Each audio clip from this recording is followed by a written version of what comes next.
Welcome to another episode of the Lightspeed Investing Podcast. We've got Clint Harris, general partner of Nomad Capital, back here again. And this time, after sharing his personal journey from being in the medical sales space to the self-storage real estate industry, he's going to talk about the three teaching points within this industry that you can all benefit from. So, Clint, again, happy to have you here. Greetings from, is it New York today or is it North Carolina? Still in North Carolina. That's coming up, but still here. Awesome, awesome. And what do you have in store for the audience today in regards to, three really basic but impactful teaching points for someone either who's a beginner in the self-storage space, looking to just learn more information, and that they can walk away and immediately implement with? Yeah, absolutely. First of all, thanks for having me back. I appreciate it. Great to connect with you again. I have some things to share, and I want to try to educate as much as possible along the way because that's how I learned and that's how I was able to have success. So, first things first, self storage in general can have a large barrier to entry because it's a high price point. These are expensive commercial assets. So, I want to lay a few ground rules, and I don't want to talk down to anybody, but I want to make sure and I explain some of the vocabulary and things that I'm talking about. Right. What my partners and I specifically do is called syndication. Syndication is where a group of people pool money together to take on a real estate project larger than what any one individual could handle on their own. Anytime you drive by a hotel, a car wash, a vineyard, like an RV park, a mobile home park, an apartment complex, very rarely is that an individual owner. It typically always is a group of people or a syndicate or syndication that has pooled money together to take on projects larger than you would do on your own. So just like you would flip a house, you can go buy a house, make it nice, put LVP flooring, granite countertops, and stainless steel, and the value of the house is going to go up and you can sell it and you can get a payday there. That's great. That's the same thing that most people do with syndications. You're going to raise 30, 40, $50 million. You're going to buy an apartment complex.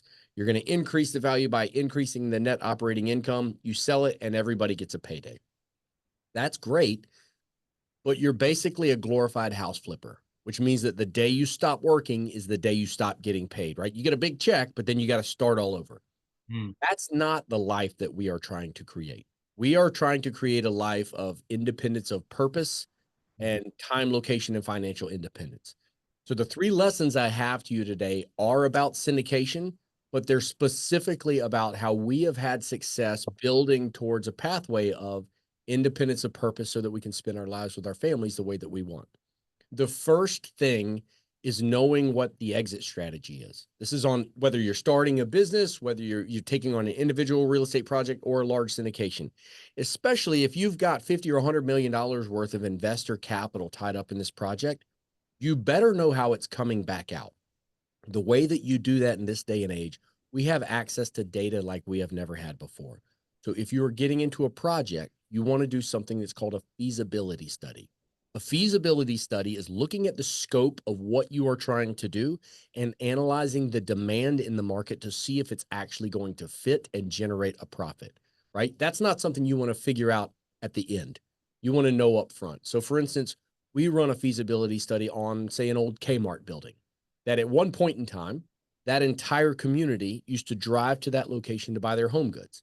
And even though Amazon and Walmart put that business model out of commission, it still is a great location for those same people to drive back to the same building and pay us to sometimes put the same stuff right back inside of it, right?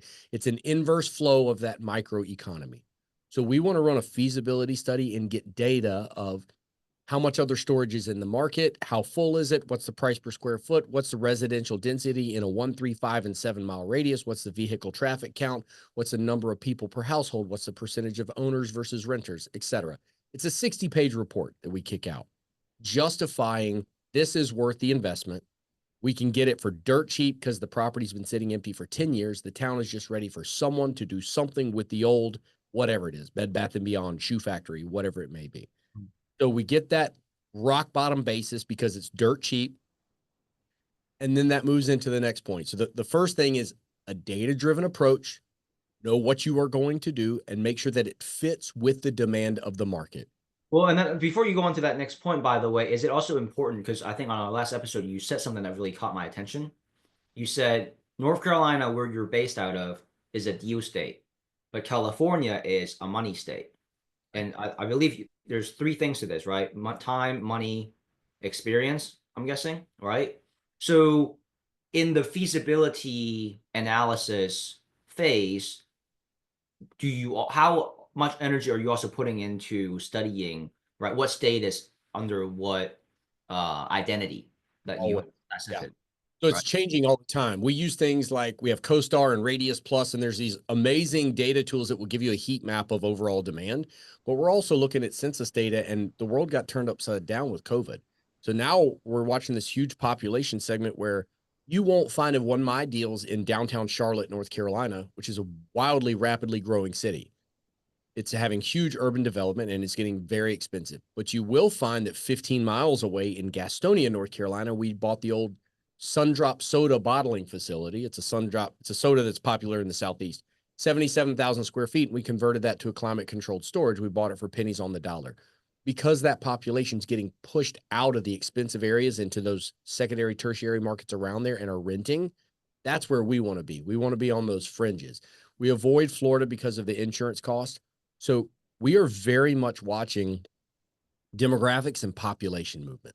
That's where the storage demand is going, Mhm. specifically the younger generation that is not buying houses, they're renting. So that's what when I say a data driven approach, you better understand your consumer and know that storage right now does not mean you can just slap up a metal building. It's got to be safe, secure, well lit, easy access, climate controlled, touchscreen kiosk, QR codes on the door, easy access. It has to be the old building that everybody remembers where it is in town and they can pull right up to it or sometimes into it. You have to create the product that the consumers are using. So there's that side of things and understanding that we're buying a building for 2 to 3 million, putting 2 to 3 million into it. But in this market, we know it's going to be worth X. The last building that we just got an appraisal on, we're all in on the project in Kernersville, North Carolina for 5.5 million. We just opened the doors and that certificate of occupancy as an empty facility, it appraised for 11.4. And the stabilized value after we fill it up without doing any rent increases is 13.4.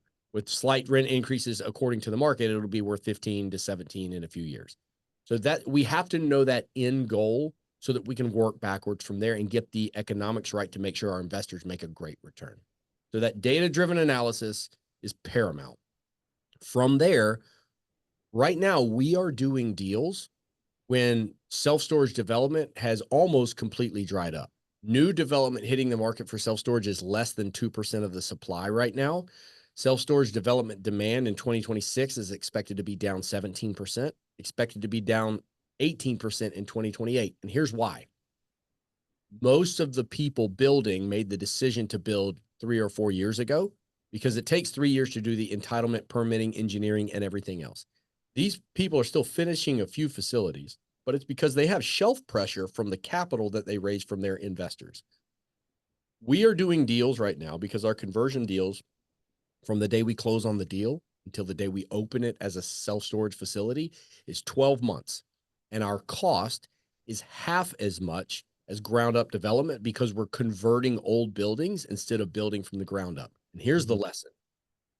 If you want to control your risk and be able to do deals when no one else in the market can do deals, you have to have vertical integration. What I mean by that is right now, interest rates as of March 2022 shot up higher and faster than they ever have in history. It effectively froze the housing rate and the housing market, and anyone using variable rate debt for any of their commercial assets got crushed. Multifamily has been really bad the last couple years. Car washes, RV parks, mobile home parks, a lot of groups went dark and lost all their money, lost their followers, lost their investors because they were using variable rate debt and they didn't have the ability to control cost because they're relying on third party construction, third party management, right? Every time you have a change order and you're using a contractor, every time he has one little change order, it can add 90 days to your project. And if your project comes with 40 or $50,000 a month in interest reserves that you're paying out while you're building the project, you have 2 or 3 of those change orders. Next thing you know, $500,000, $1 million is gone. So the important thing for us is vertical integration, meaning We're finding most of our properties as off-market deals that our acquisition team that's in-house is finding. We're negotiating buying those properties for a fraction of the replacement cost. The first Kmart that we bought was 1.5 million. If we wanted to just build that cinder block shell, it would have cost us 6.5 million to build it, plus the cost of the land, right? So Mhm. it's all about that basis. So we're getting off-market deals for a fraction of the replacement cost. We raise the money in-house from our investors. We build the projects out at cost plus 12%, and then we do in-house asset and property management at a combined 5%.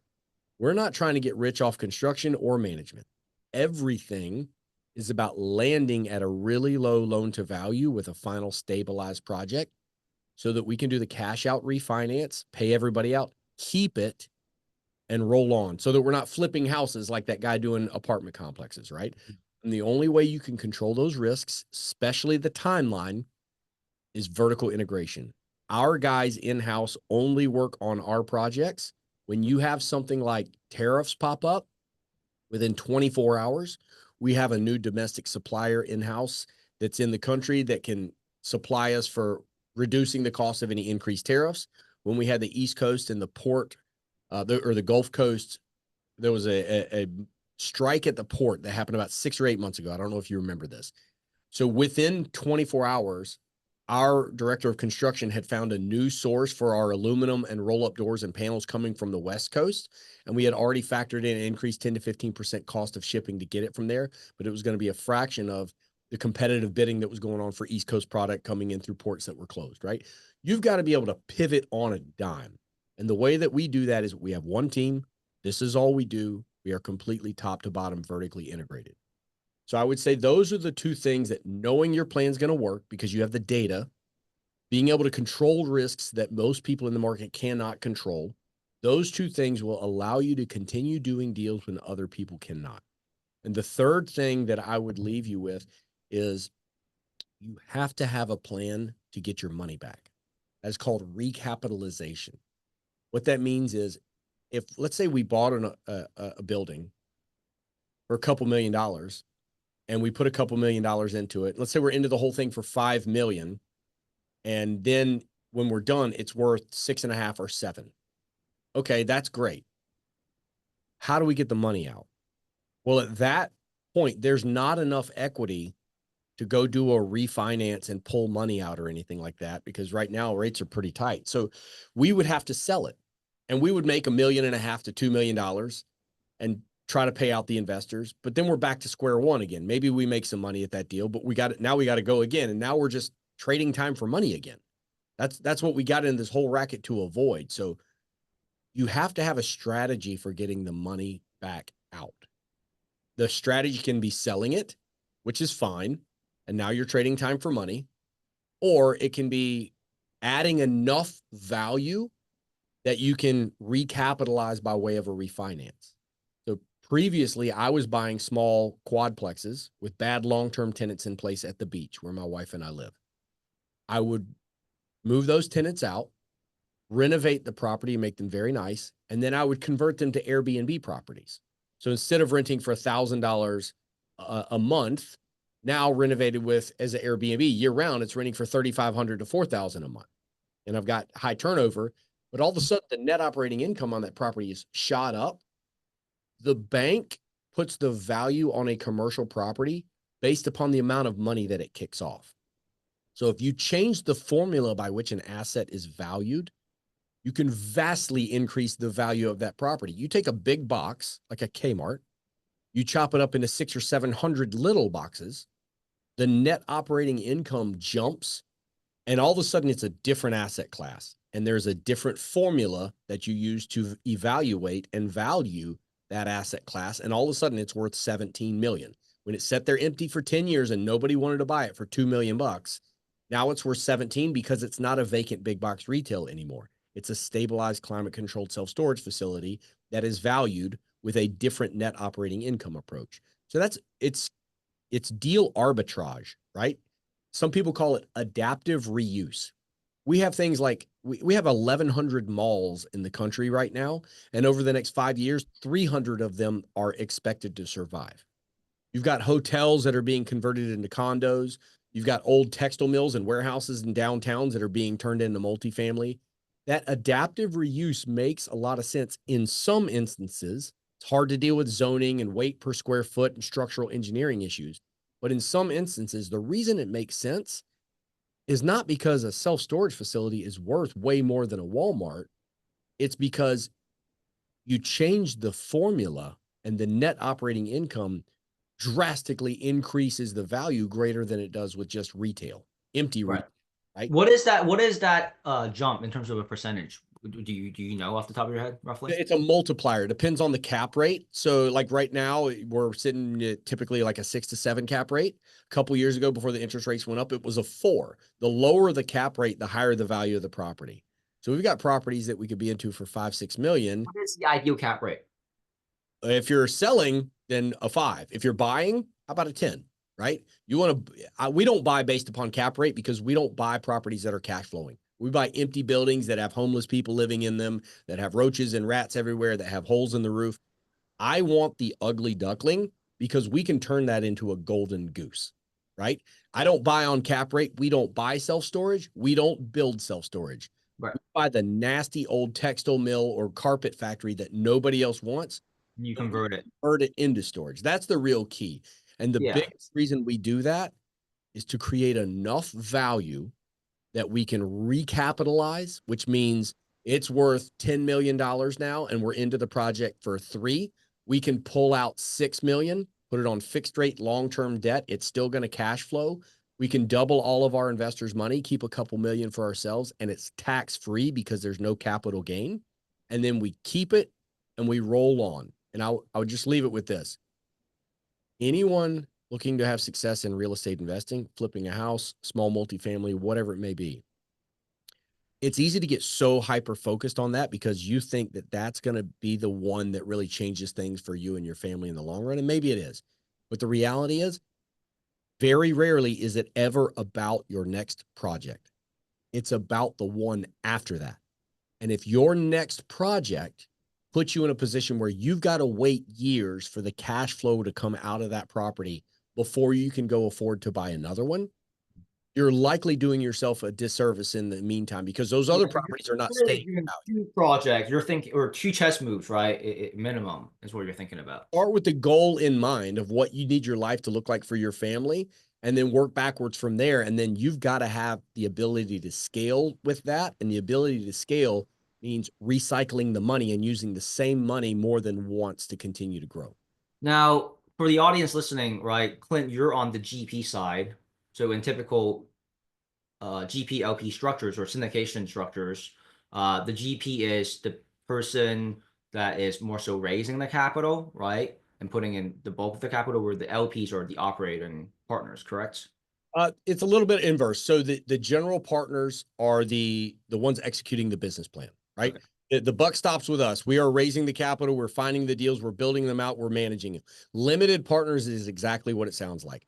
You're going to put your money in, but you can be as involved or not involved as you want to. You can read the monthly newsletters. You can see the quarterly reports. You can look at your financials that are coming out. You can log into the investor portal, but the decisions lie with the general partner. You're Okay. trusting the general partner to execute the business plan. So obviously you talk about the importance of, the first 2 teaching points, which is doing your data research, the data feasibility, and then the vertical integration of converting an existing warehouse into the self-storage units. In that regards, obviously, before you even go into that, you have investors that believe and they put money in. Let's say, right, you're in the process, because I'm trying to see how it works. I see 2 categories, right? I see people basically buying in and investing before you even start because they just believe and they are in the real estate space and they see the vision. And then you have the other people, they may come later, right? Because now the project's getting steam, it's getting momentum. They're like, I don't have time. I'm to do this. I'm not in real estate, but I love to get a piece of the pie. So what is the nuance between someone looking to invest in the early stages versus someone investing in the later stages? Is there I would say, difference in the Yeah. minimum required, right? If you want to kind of break that down. Yeah, that's a great question. So we just closed. Previously, we had always done individual deals. So we locate a building, Kmart, whatever it is, and say we got to raise $2 or $3 million, not much. We would open up that raise and we would raise that money over a period of 4 to 6 to 8 weeks. And we fill it up, we're done, we close on the property, we start the construction, and we go. Then after that, we did a fund. We just wrapped up a $10 million fund that's got 4 awesome projects in it. Now, when we opened up that fund, we had the first 2 properties identified. And so people invested very quickly in that because they saw those first 2 properties. And the people that invest earlier are going to make more money because you start accruing your gain from the day that your money goes in, right? So those people are going to make a little bit more money, but it's going to be a long time before they see cash flow because we have to build these properties out, right? So we had those first 2 properties identified. After that, we were about halfway through the $10 million fund. And we said, okay, we're going to go find 2 more properties. Investors, keep putting your money in. And it stopped because everybody that was not already in wanted to see what those next projects look like, right? Once we identified the 3rd and 4th projects, the money came very quickly. And by the end, the last little bit on the 4th project, the first 2 were open. And we had people throwing money at us trying to get in because they saw how well-rounded everything was when it came together. Now, those people that come in at the end are going to make a little bit less because their money's not been accruing for a year, but they're going to be closer to cash flow, right? So it's give and take. The earlier, if you have faith in us and you come in earlier, you're going to make more. If you jump in at the end, you're going to make a little bit less, but you're going to get cash flow Well, faster. can you define that exactly in terms of the anticipated ROI between the 2 groups? Yeah, so the range is like a 19 to 22% IRR. If you come in late, it's probably going to be closer to the 19. If you come in earlier, it's going to be closer to the And 20. that's 19% annually, Yeah, right? that's And right. on for both groups, still distributed quarterly, right? After it's cash flowing, right? Takes a year to build it out, and then you got to fill it up. But yes, for both groups, all the investors getting paid out at the same time before the general partners get anything.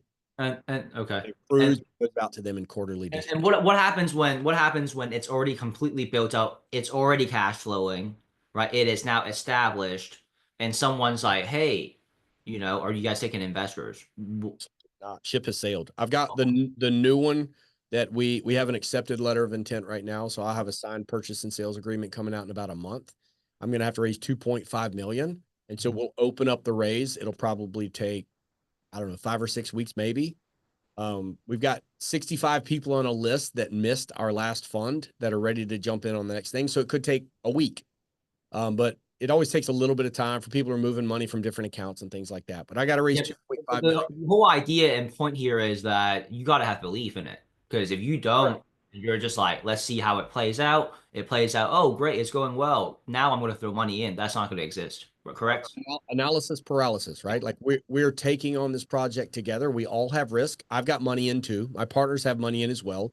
We're doing this for our livelihood, for our family. So you have to, it's that classic, you know, like, and trust, right? The KLT. You've got to know, like, and trust the people involved. You got to trust the ethics, the morality, the communication, and the transparency. That's obviously paramount. After that, you need to look at the project and you need that data. You need to look at the feasibility.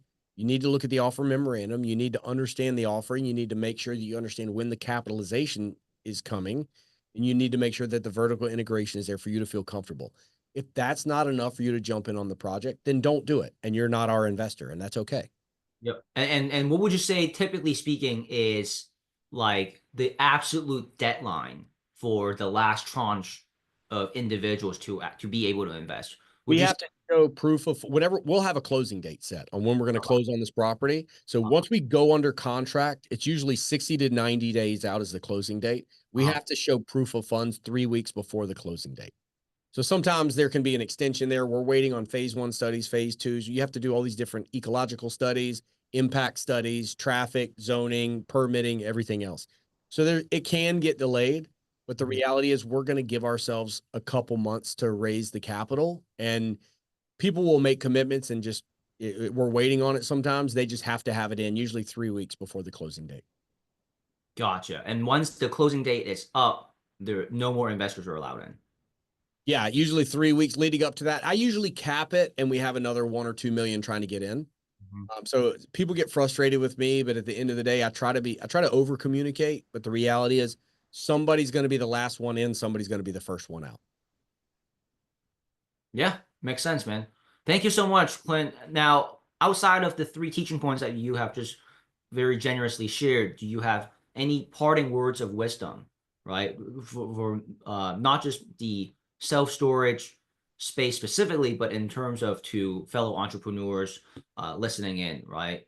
Yeah, I would just say that I think that human connection matters now more than it ever has. Like you and I have the ability to connect and network like this, and this is amazing. And we're able to use technology differently than we ever have. The con of that is that there's more distraction in the world now than there ever has been. And it's so easy to get pulled in a million different directions. And I use the analogy of like if you're on an island and you have enough lumber to build a bridge to get to the mainland and escape off the island, but you end up building it 10 feet this way and then 5 feet this way and then 10 feet this way. Next thing you know, you're out of wood and you haven't gone anywhere. And that's what distractions are doing in our life right now. So I think that the value of personal connection is more important than it ever has been. And so I really believe in the power of connecting, especially in person. If you have local meetups, whether you're into, stocks, investing, building, whatever it may be, I believe in the power of connections. I believe that we are all right now who we will be 10 years from now, with the exception of the places we go, the people we meet, and the content we consume. And the last thing I'll leave you with is the law of 100 hours. The law of 100 hours says that if you spend 100 hours learning about something that you're passionate about, 100 hours is what it takes for you to know more about that subject than 95% of the population of the entire world. 90, like that's 18 minutes a day in the car. Like 100 hours is only 18 minutes a day in the car, which is less time than the average American's commute. So I encourage people to use that windshield time wisely. It's a huge chunk of your life. If you can use that listening to podcasts or connecting with other people in a meaningful way, that law of 100 hours will make a difference for you in the long run. And then look for a way to connect with other people in a personal way and give. Give more than you think that you can get out of it, and I promise it'll repay itself. I love it, man. I love it. And what I'll do is, before we adjourn officially, I want to share my same philosophy of the lumbar example that you just gave is rays of sunlight, right? If you put in time and you have one ray of sunlight, but you're only giving it, say, an inch of energy, right? And you do it in 10 different directions, you have 10 different ways of moving, right? But it's very dispersed. But if you put all of those into one direction, one focus direction, you get a laser beam. Because that was what happens when you focus the sunlight, right? So as opposed to it being like rays all over, you've got this one focus beam. And that beam can pierce through anything. And that's the difference. I love that. I mean, listen, you walk outside right now for an hour, the worst you're going to get is maybe a sunburn. But if you condense that, you have something that can cut diamonds. That can kill you and right and cut through metal. So wanted to share my appreciation for a different way of saying the same thing. I always love that. And Clint, this has been an amazing interaction, getting to know you, building that personal connection as you speak. And thank you so much for being on the podcast, man. Yeah, thank you. Appreciate your time. Appreciate you. Take care.